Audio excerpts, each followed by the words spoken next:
Welcome to Whispers and Confessions. There might be a twist waiting, so please make sure to watch until the end. Don't forget to subscribe and like. Let's begin right away. I used to think I was someone desperate for love, or at least that's what I wanted to believe. Those fleeting moments when someone desired me were the only times I truly felt alive. It started innocently enough, just a momentary thrill. I didn't care if they were single or taken, I just craved that feeling of being wanted. Whenever someone showed interest, I couldn't bring myself to say no. The warmth coursing through my body, my trembling fingers, hearing my name on their lips, those moments made me feel real, validated my existence. But the aftermath was always the same. In the cold reality of wrinkled sheets and hastily adjusted blankets, emptiness would creep back in. No matter who I was with, time would slip away and I'd find myself alone again. So I'd search for someone new, like an addict chasing their next fix. "Hey Chloe, everything okay?" Emily's concerned face caught me off guard. I forced on my best casual smile. "Yeah, why do you ask?" "Well, you seem pretty worn out lately, and you're kind of hard to get hold of." I brushed it off with some lame excuses about work and being tired. Right then, my phone lit up with another message. "Want to hook up tonight?" My fingers flew across the screen without thinking. Where should we meet? Here I was, falling into the same old pattern.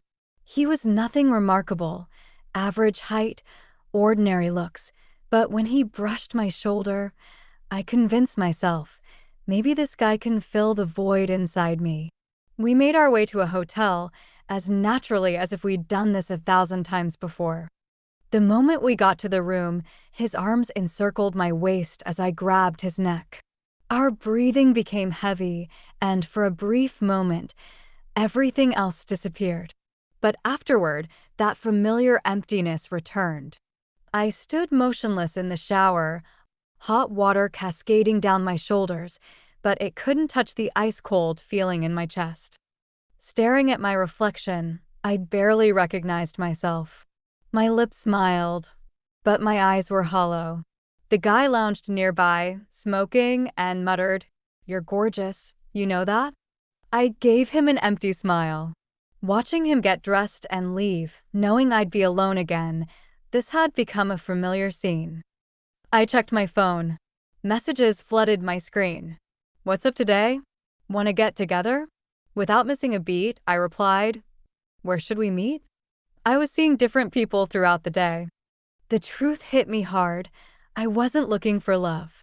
I was just trying to escape this bottomless emptiness inside. At work, I kept up appearances. Even while running meetings, reviewing reports, and managing my team, my mind wandered elsewhere. "Working late tonight, boss?" Jessica's voice snapped me back to reality. "Nah, got plans." "Ooh, hot date?" I forced a smile. "Something like that." Jessica laughed, assuming I was just being coy. Another notification popped up. "Your place tonight?" A slow smile spread across my face. Mixing things up might be good. "Sure, I'll grab some food." Meeting different guys throughout the day had become my own personal theater production, and I was the star performer. But it always ended the same way. Sometimes I'd wonder, when will this cycle end? Yet, even as those thoughts crossed my mind, my fingers were already typing another message. "Want to meet up tonight?" This had become my new normal.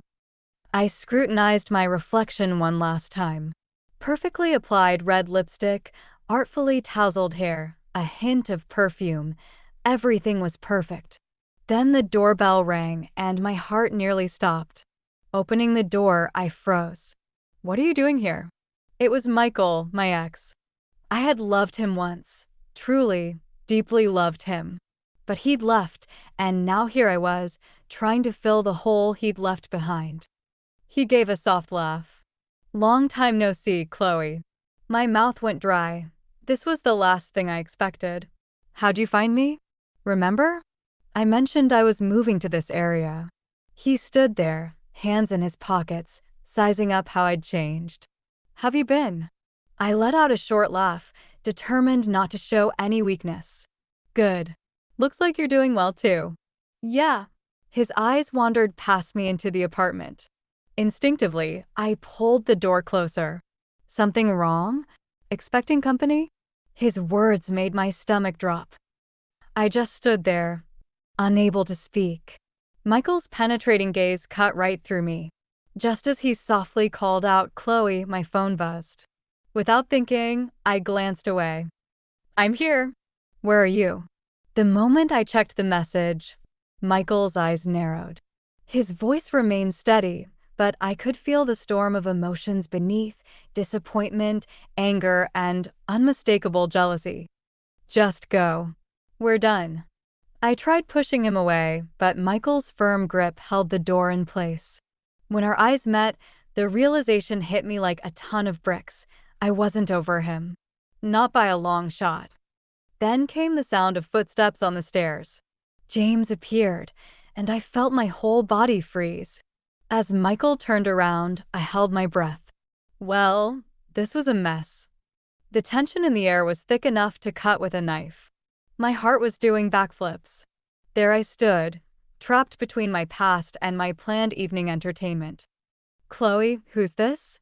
James asked with an uncomfortable smile. 2 years my junior, he was just another casual fling in my collection. I'm Chloe's ex, Michael stated matter-of-factly. I wanted to disappear into thin air, but I couldn't even blink.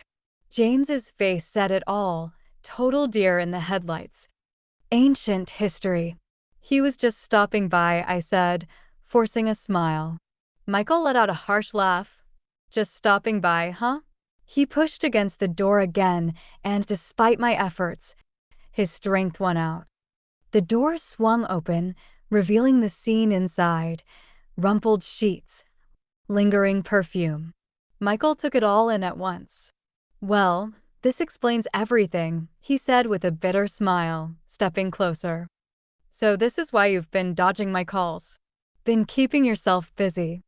I shot back icily, it's none of your business. But Michael wouldn't let it go. None of my business? His eyes locked onto mine. You're still not over me. Don't flatter yourself, I scoffed. James shifted uncomfortably between us. Maybe I should bounce. I grabbed his sleeve. No, stay. Michael's bitter smile spoke volumes. Same old Chloe. Now I get why you ended up like this. I crossed my arms defensively. He shook his head with a sigh. I didn't walk away. You did this to yourself. My heart dropped to my stomach. Michael leaned in close and whispered, Is this making you happy? I couldn't speak, couldn't meet his eyes. When he left, all that remained was the chill in the air. That night, I told James to go home. I sat alone in my dark apartment, staring at my phone like it held all the answers. Finally, I typed out a message to Michael. Can we talk? One more time. Nothing from Michael. I saw the read receipt, but no response. After sending those few words, I sat on my bed, clutching my phone like a lifeline. I stared at the screen, feeling utterly pathetic. Can we talk? One more time. Who knew 5 little words could feel like they weighed a ton? I'd always played it cool, kept things casual, convinced myself I could walk away whenever I wanted. But with Michael? Different story entirely. Hours passed without a response. Finally, I hurled my phone across the room. Damn it. The anger was all directed at myself. I had zero intention of revisiting the past. Hell, I knew there was no going back even if I wanted to. So I did what I always did, reached out to another guy. Free tonight. I fired off messages to several contacts. The replies came rolling in fast. Miss you. Where should we meet? I typed back with a practiced smile. Same old song and dance. Later that night, I found myself at a trendy cocktail bar with yet another guy. He was polite, decent company, and the vibe wasn't half bad. You're something else, Chloe, he said with a gentle smile. I topped off my glass, hearing the same old lines. Oh, yeah? How so? Just knew it from the moment I saw you. The familiar dance of words, looks, atmosphere. I'd been here countless times before. I knew exactly where this was heading. But then Michael's words echoed in my head. Is this making you happy? A shiver ran down my spine as cold sweat broke out across my skin. Even though I was sitting next to a different guy, Michael's voice echoed in my head like a broken record. My hands trembled as I set my drink down. Everything okay? The guy asked, his eyes filled with concern. Forcing a smile, I shook my head. Keeping my voice steady, I replied, yeah, I'm good. This drink isn't sitting right with me tonight. I picked up my glass again, but couldn't bring myself to take a sip.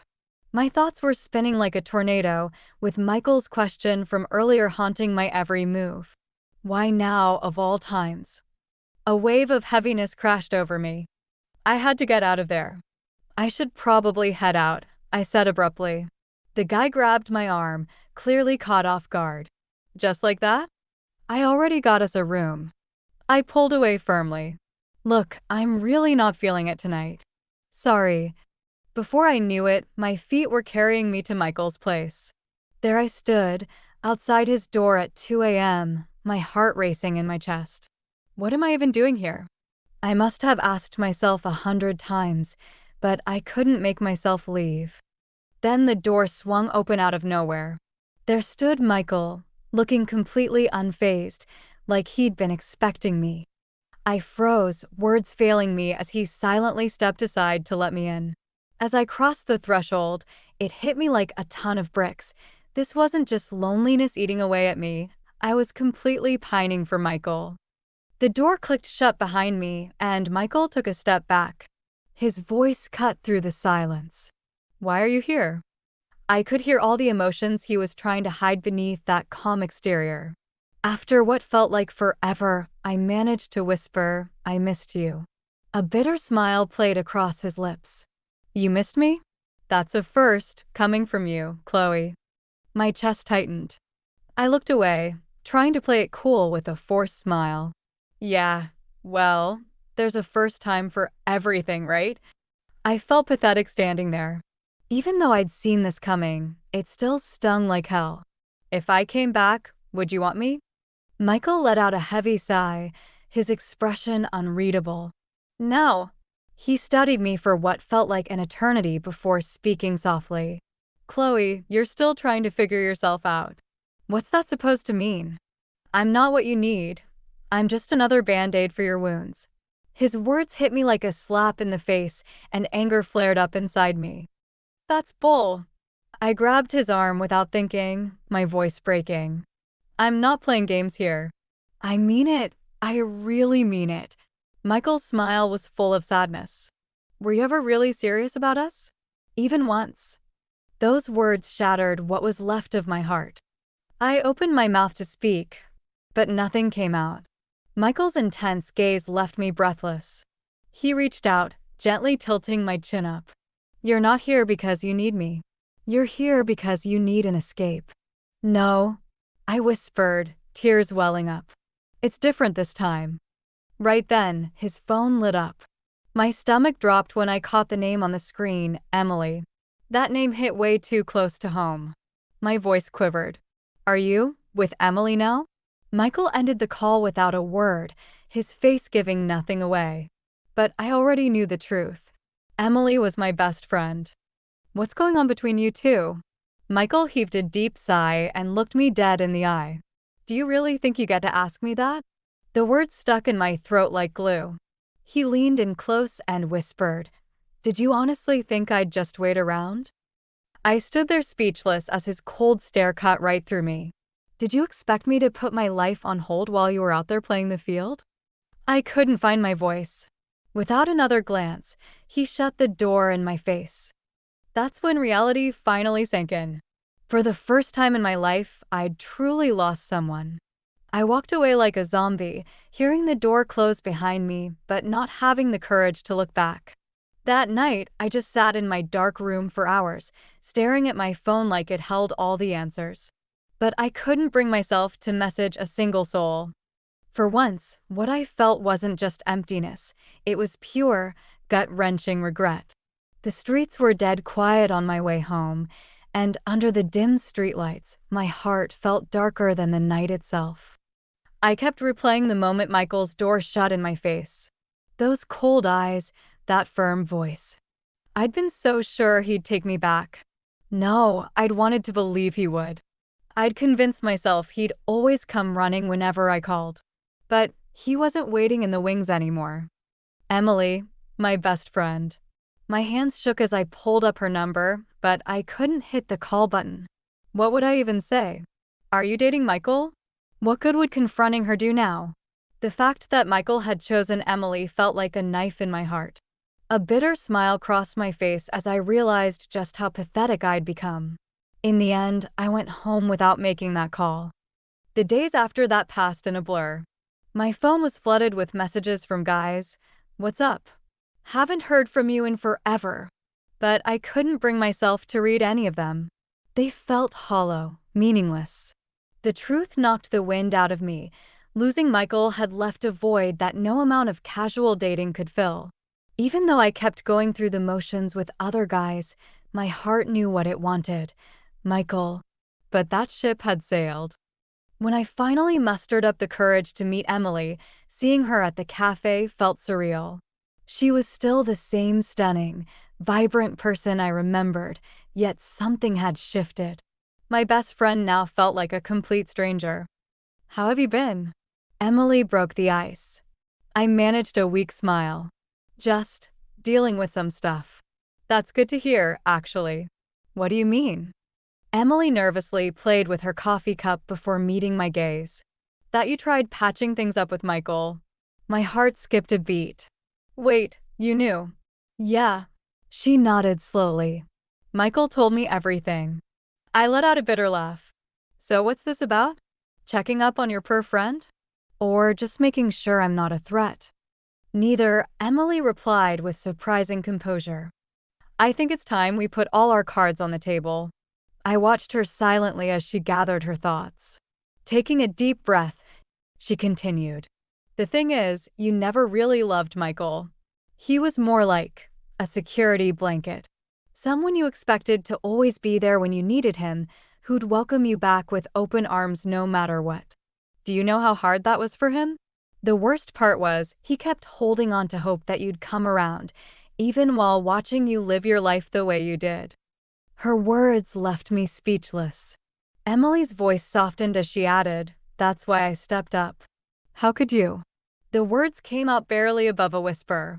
Because I was there through it all. Her voice grew gentle. I watched from the sidelines every time you pushed him away.